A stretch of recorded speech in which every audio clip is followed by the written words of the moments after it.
Kung gabi siya, tapos obviously nandito na siya sa point na nagtatanong na siya ng safety, I'll advise alabang side na. Kasi gabi daw siya dadaan eh. Kung sanay na siya sa gabi, long drive na gabi, hindi na issue yung backdoor sa kanya kahit first time. Adventure nga yan sa iba eh. Pero obviously, iba-iba naman tayo ng riding style, ng ano rin. Pag first time, lagi tayong merong concerns tsaka reservation. Another thing is, depende yan kung saan ka manggagaling. Kung taga North ka, like North Metro Manila, for example, Caloocan, Valenzuela, Novaliches, tas Bulacan and up, backdoor ka na talaga. Kasi ang layo mo na kung pupunta ka pa ng Alabang. Ngayon, kung taga Middle Metro Manila ka naman and pababa, like Parañaque, Las Piñas, Muntinlupa, Cavite, Alabang, or Cavite, Batangas, wala ka namang ibang no choice eh. Magtaka lang ba Santo Tomas ka, or pag galing kang Cavite, bababa ka ng Taal, aakyat ka ng Tanawan, tapos Santo Tomas. Basta ang kita nyo nun, pagbilaw. Tapos pagdating sa pagbilaw naman, wala na.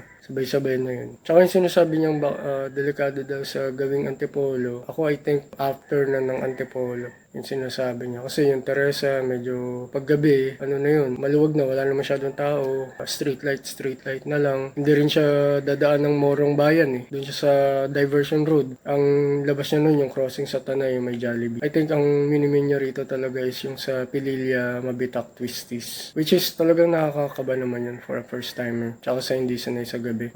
Ayun lang naman, sana nakatulong.